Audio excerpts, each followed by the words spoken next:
Olá, seja bem-vindo ao nosso canal e hoje nós vamos aprender sobre os comandos DDL usando o MySQL. DDL é a sigla que significa Data Definition Language, ou seja, a linguagem para definição dos dados. E aqui dentro do banco de dados, esses comandos funcionam para criação, para alteração e para exclusão de objetos.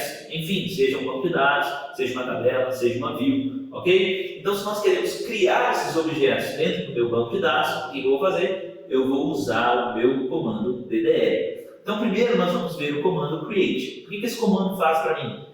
Esse comando faz com que eu crie determinado objeto dentro do meu banco de dados.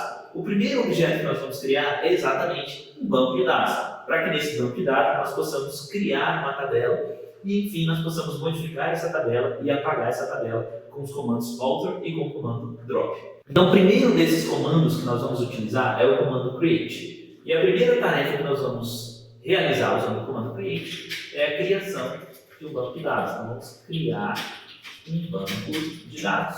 Para isso, nós vamos passar o comando create.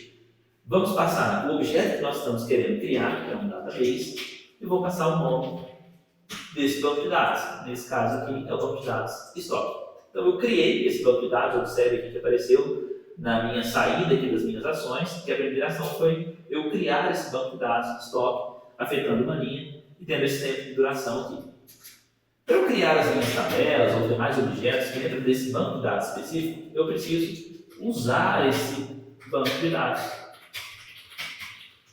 estoque. Então, para eu usar o banco de dados estoque, eu vou passar o comando use e vou passar o nome aqui do meu estoque, para dizer então que eu quero usar esse banco de dados. Então, a partir desse momento, agora tudo que eu fizer, criar tabelas, deletar tabelas, alterar tabelas, eu vou fazer dentro do meu banco de dados de estoque.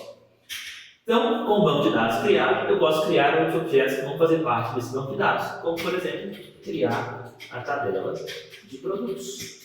Então, para criar a tabela de produtos, o que eu vou usar? Vou usar o comando create de novo, e agora eu preciso especificar que eu estou criando uma tabela e o nome dessa minha tabela, produtos.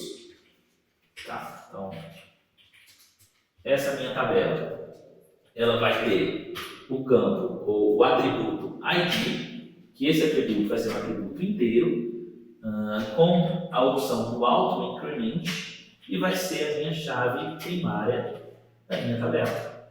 Depois eu vou ter o atributo nome, que vai ser do tipo varchar de até 50 caracteres. Depois eu vou ter o preço, que vai ser uma variável real, seja um número real qualquer.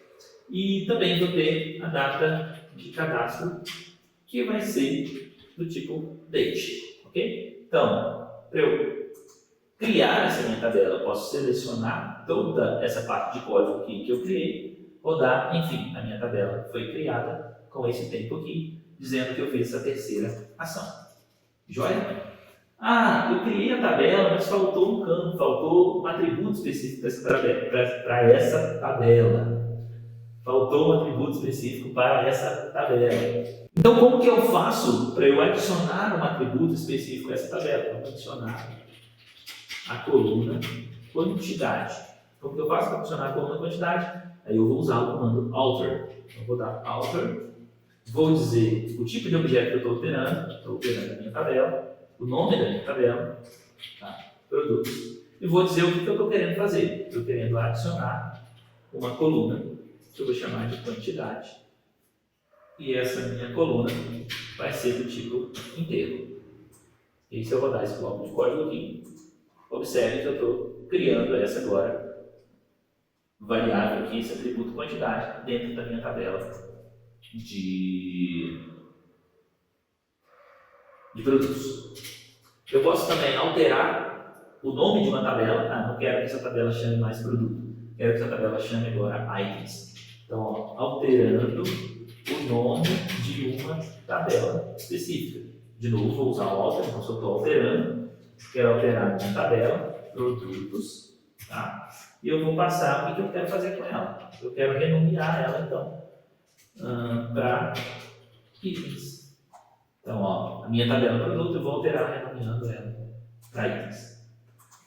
Se eu quiser selecionar algo agora dentro da minha tabela produtos, ou se eu quiser verificar todas as tabelas que eu tenho aqui no meu banco de dados, eu posso dar um show tables, e você vai ver que não existe mais a tabela produto, e sim a tabela items.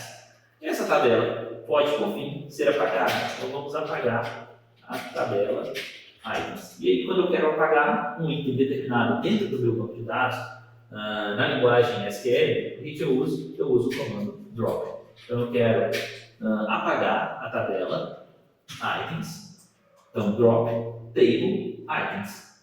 E por fim, eu também posso apagar o banco de dados geral. E aqui é preciso tomar cuidado se de fato isso que você quer fazer mesmo. Como nós já falamos até lá mesmo no nosso Instagram, é preciso muito cuidado e até mesmo garantir backups quando você quer fazer uma operação de apagar um banco de dados ou apagar a quantidade de dados que você tem. Se é isso mesmo que você quer fazer, então você vai dar um drop database stop. E aí você, por fim, acaba com esse banco de dados. E aí se eu quiser, eu quero usar esse banco de dados, observe que vai ter um erro. Por quê? Porque não existe mais esse banco de dados estoque aqui no seu conjunto de arquivos. Né? Você não tem mais esse banco de dados dentro do MySQL, então eu não consigo mais usar esse banco de dados. Então hoje nós aprendemos tudo sobre a linguagem DDL. Você consegue agora, com essa linguagem, criar os seus bancos de dados, criar suas tabelas. Você também consegue criar outros objetos, como as views, como os triggers, que a gente vai ver aqui no decorrer das nossas aulas. Espero que você tenha gostado. E para isso, então, curte aqui o nosso canal, ative o sininho e nos siga nas redes sociais para aprender mais sobre ciência de dados. Forte abraço!